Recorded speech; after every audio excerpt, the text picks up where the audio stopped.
Semifinals, back nine, final 9 holes for everybody but 4 players who will move on to the final 9 at Little America Lawn, one of them being rewarded with a World Championships. My name is Stephen Waits, and I'm joined by PDGA Event Support Staff, Steve Boylan. I'm happy to be here. It's been a great week so far at PDGA Worlds and staff at Flagstaff, and I'm really looking forward to see what these guys do in this final 9 of the semis. Tight race here at the top, tied for T3 with Jani and Ron, all players within 2 of the leader. Robert Bain and Robert Ryan making a run from the chase card along with Sergio, names that we've seen on that leaderboard all week long, hoping to sneak away into the final 9 with just the 9 holes left here at Thorpe Park. Coming down the hill at hole 10, par 3, that road right is OB. Let's see how these players attack it now. Jani from Finland leading us off.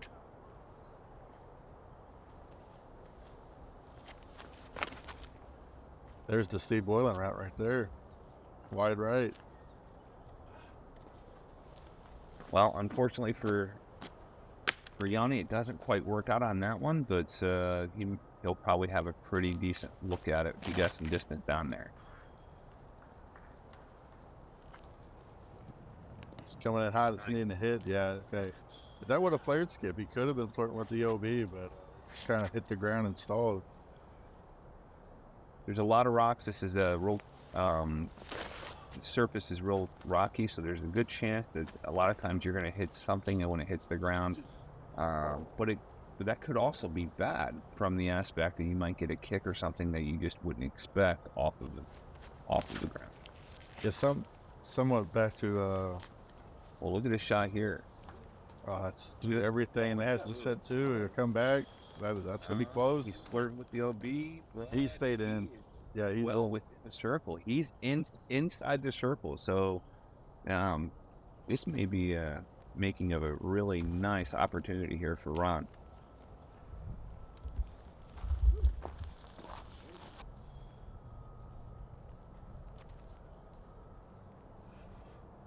Brian with a thumber off the tee, another one on his approach, and as you mentioned, the ground can stop you. We've seen this thumber get some really good skips, and it looks like this round it's just been getting some bad breaks off the ground play.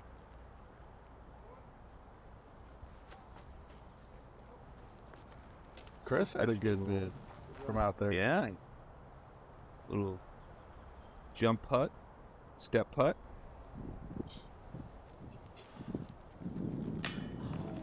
Schweberger going for it. Oh, off the basket. He'll have that left for his bogey. Just barely staying in. Back. What a drop.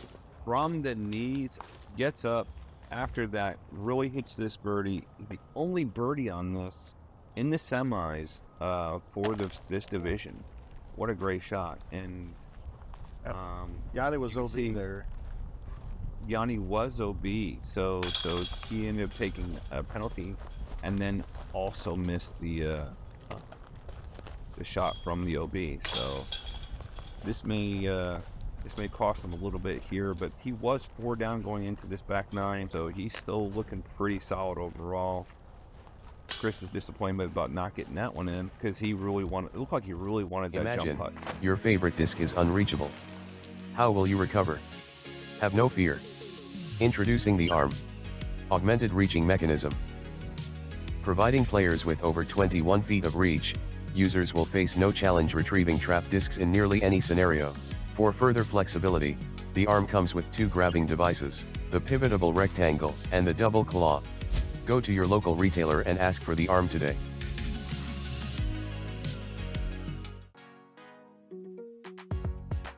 Heading into one of the shortest holes on the course, 272-foot par 3, downhill, but extremely dangerous with as tight of a gap as you got to hit all the way through this tee shot. The road on the left is prime for anything getting kicked out that direction.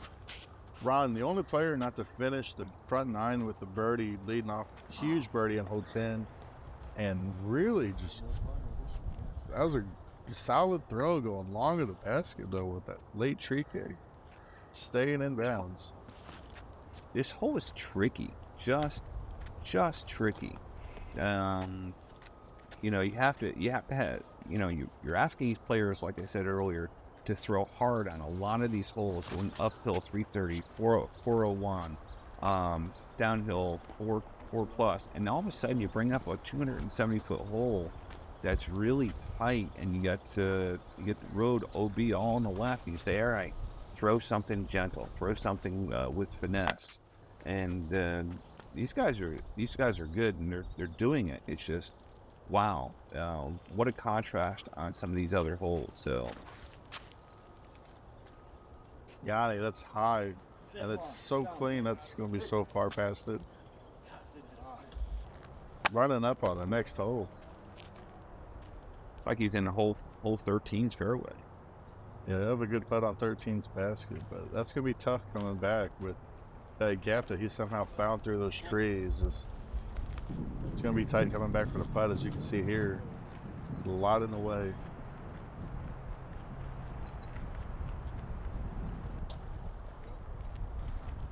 Managed to get up pretty close, so we'll have that left for par. Ron, But that fire save. hitting two.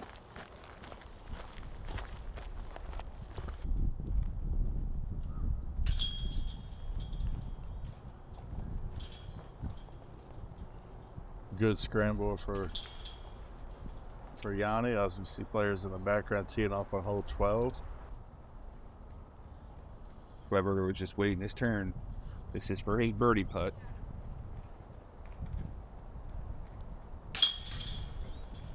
Nice, smooth, takes his time. There's no wonder that he's one of the top MP50 players in the world. Hole 11 and 12 is as difficult as we might make them sound or look. They've been playing this round as two of the easiest back-to-back holes on the back nine. 402-foot par 4 uphill, and you know, as long as you keep it in the middle and you don't wind yourself climbing that steep hill, it's a short par 4, so it's definitely within your wheelhouse. It's good. You gotta remember, the disc does the work. So as long as you get the disc up high enough, it will float down gravity-wise and go toward the target. Just, you have to make sure the line is correct. And so far, these guys are doing the right thing. Put it right down the middle. At this elevation, these players are already knowing that they need to throw more understable disc, and then you get to a hole that climbs over 100 feet in elevation. It's just factors that, unless you're from this area, you do not see much of anywhere else. A lot of players are throwing a lot of the same discs. So say you throw a Shrike, you know, normally somebody may throw a max weight Shrike, and now they're throwing 150s and 160 Shrikes just to do the same thing that they're used to doing. And you see Ron there coming up just a bit short. That's he may only be 30, 35 feet out on that, but he's going to have a 10, 12 foot elevation putt on top of that. So it just compounds the difficulty. And you can see that Jani there has a little frustration after his throw. Schweby's going to go with his patented thumber.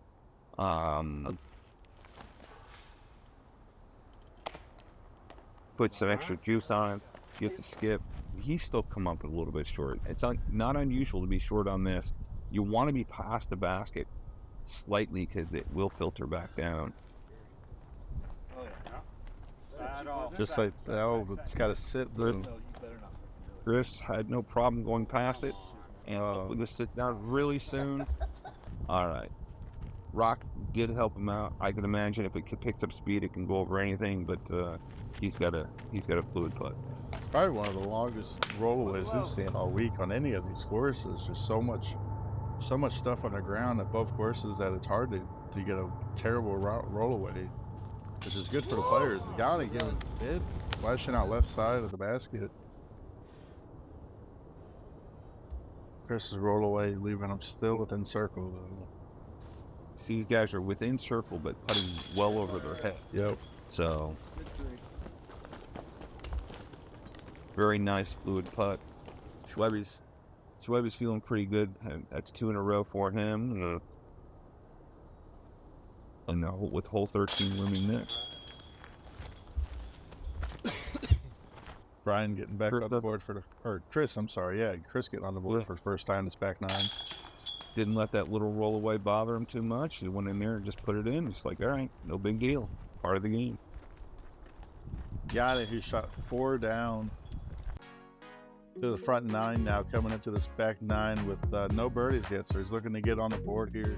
Hole 13, 496-foot par 3. Everything and some that we just climbed uphill is going right back down. 13's tee, over 7,000 feet in elevation. It's the highest tee box, probably the highest point the player's seen all weekend. It's the last time to throw this hole, and I'm sure it's one that everybody would love to just pure. This hole here is a special hole because you have so much opportunity and so much danger at the same time. Schweberger has one of the first real errant throws that we've seen from him, but he did kick out well left, and we'll see if he can recover from that. Chris throws a nice fluid shot down. This looks like it's tailing, going right, will trickle left, but he does get a nice little kick as well. So he's actually going to have a pretty decent look at that. Almost dropped it on the catch cam down there. Oh, this looks good if it holds on, but with the elevation drop. Okay, now we're going the other way. Either right? Yeah. It's OB down there by the building. If he doesn't sit, it's right around the rock building, so it looks like he should be good. It looked like he came up just short of the OB. Strangely, normally you would see these guys throwing a little bit more toward downhill. And these guys all threw pretty level, flat shots at this. So, one of the tricks of the trade, throw down when you're throwing down. Brian catching a limb on as he was coming out of there. He's not past that second fence yet, so still a lot to work with. Now Jani with a big stretch out to give himself a look for the forehand. And he too will be still up the hill.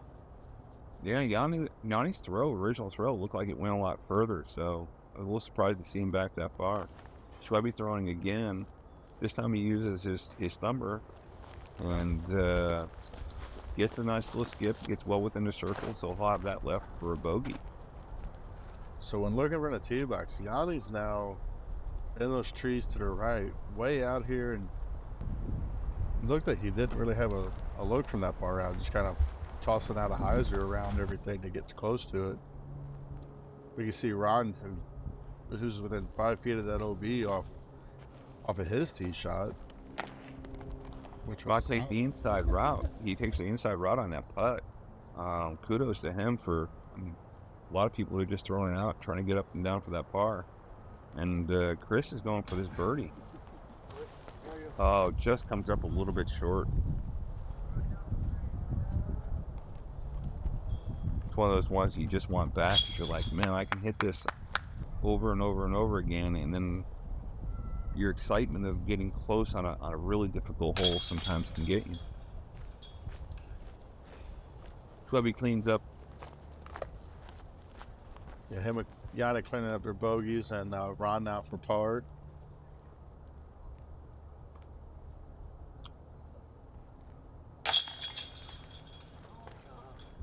This hole only had 4 birdies on it in the semifinals.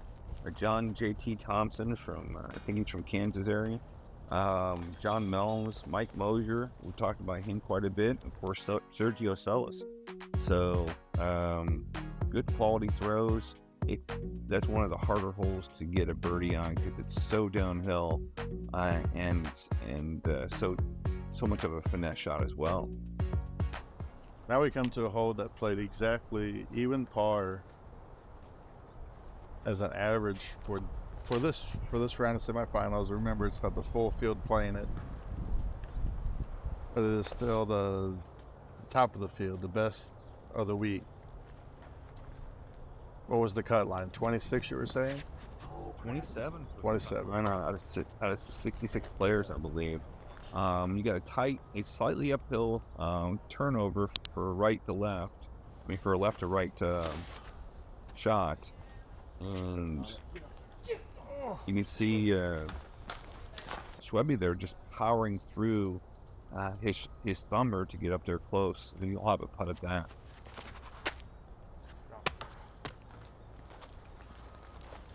See a couple of the players tagging early trees, so they'll have work to do yet.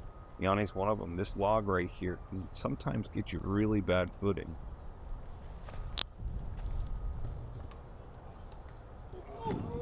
Oh, giving it a scare, just crossing the front of the basket there. Thought it was in from the distance we were at.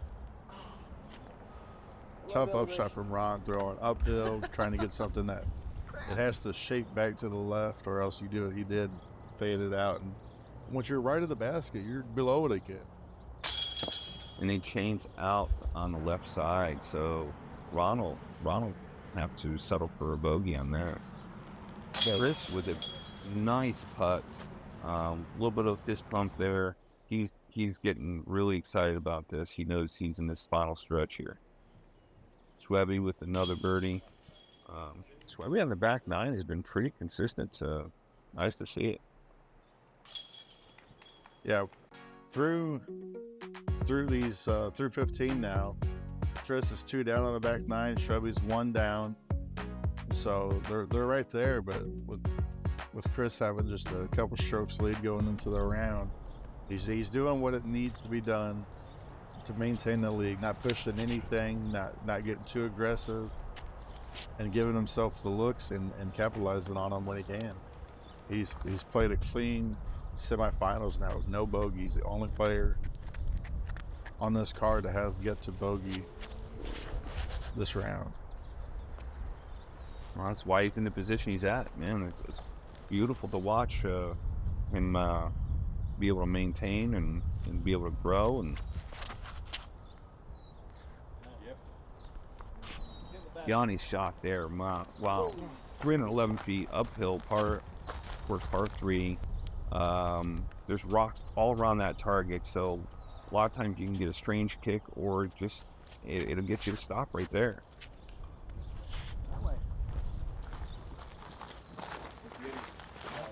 Shot came up just a little right of the basket.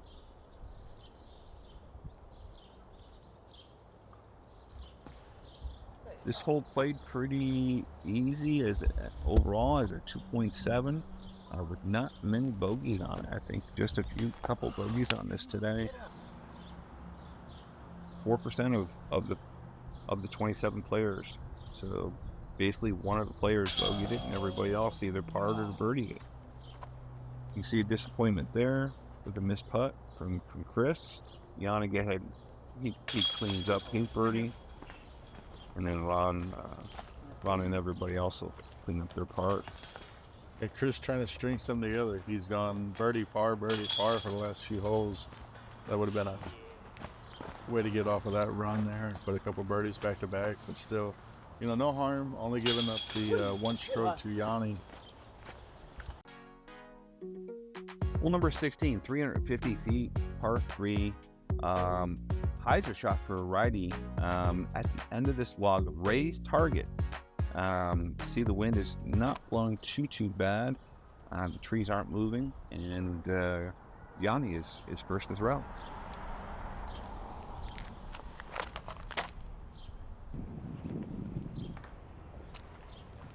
Gets one of the early trees. He'll have a little work to do.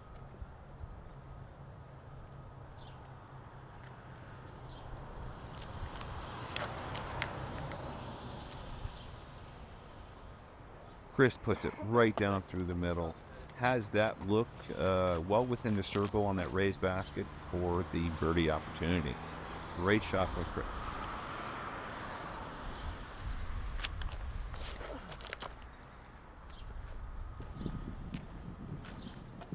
Schwebby tries following that and actually does it a little bit better on this one. He's within 10 feet.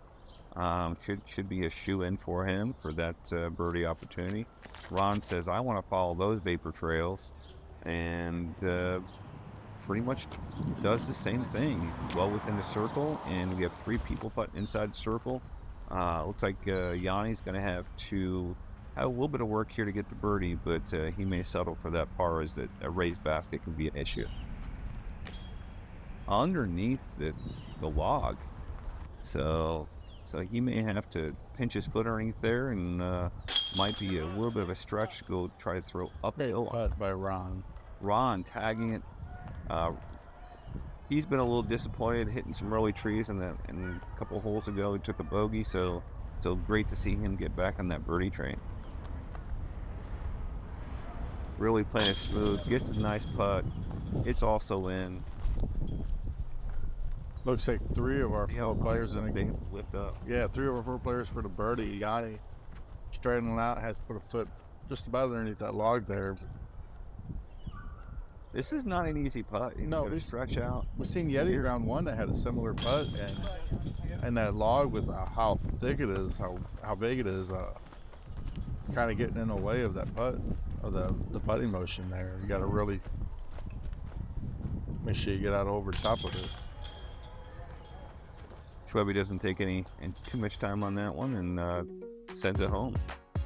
Hole number 17, 390 feet. Again, another left to right. Got guardian bushes and trees just before the target, and this hole plays pretty hard.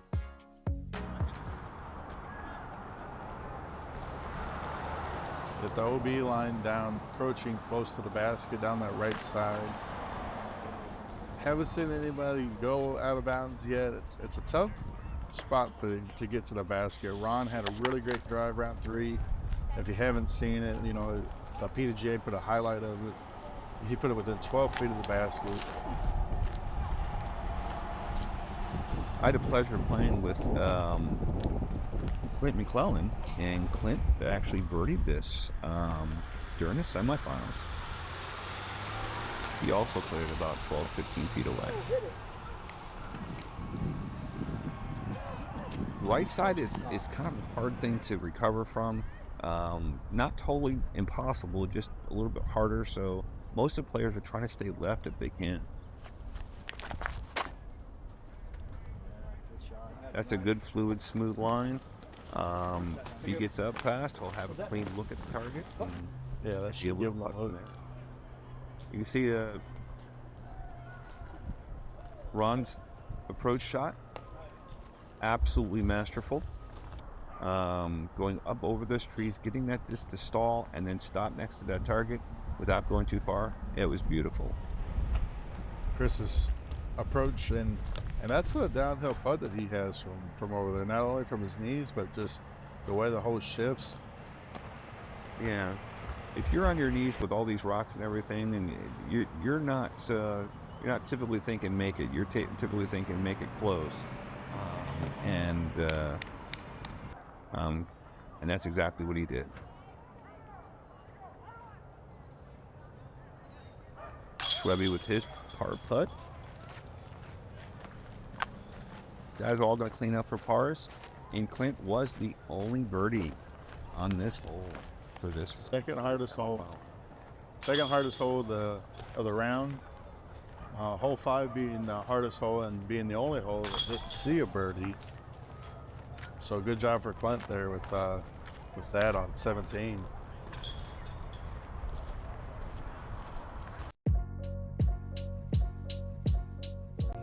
An important part of getting a PDGA membership is helping grow the game. Membership dollars are used to bolster competition of all levels, from local C-tiers to majors. Tools like Digital Scorecard and Tournament Manager help events run seamlessly. Your PDGA membership also gives you access to Disc Golf Network coverage for select events and a 50% discount to their full coverage package. Help grow the sport and get started today. Visit pdga.com/join. Heading into the final hole, hole 18, 500 feet, par 4. It is slightly downhill, so if you can get something through all these trees, you will have an opportunity to get an eagle. Best shots I've seen are slightly going through the trees. and there's great opportunities here to get some throws.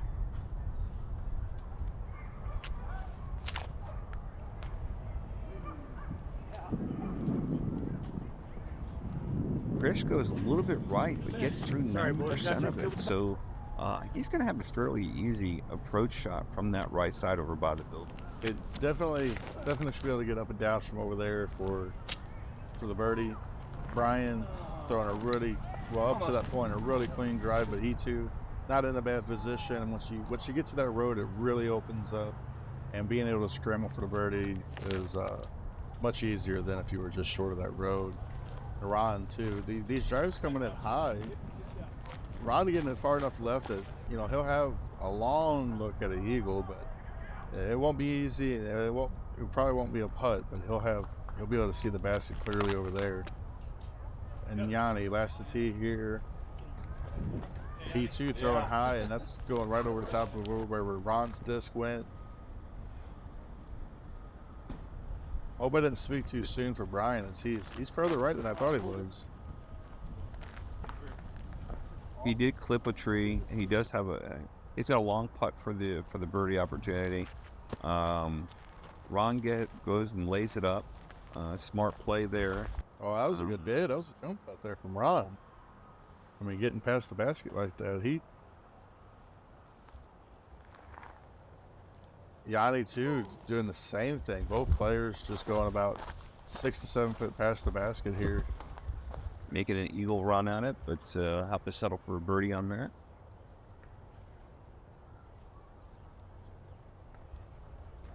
Chris with a jump putt, and he puts it close. So Schweber's the only one that's really got an outside circle putt. See how this lines up here. It's taking his time. Pull through and get in. Man, that was a beautiful shot. Solid, and that's going to be everybody's going to finish the semifinals now with a birdie unless somebody flubs this upshot. And as we watch them putt out here, this is about 11 o'clock now on the Saturday for the semifinals. The players will have probably a 2.5 hour window before their final 9 at Little America. Players finishing up all over the course at the same time, being a shotgun start. Our leader now, who's now led for 5 straight rounds, Chris Smith from Wichita, Kansas.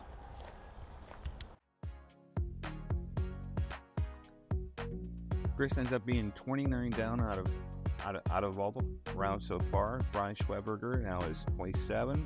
Ron Convers 25, and Jani is 4th place at 22. They are your final 4 that's going to play the next final 9 round.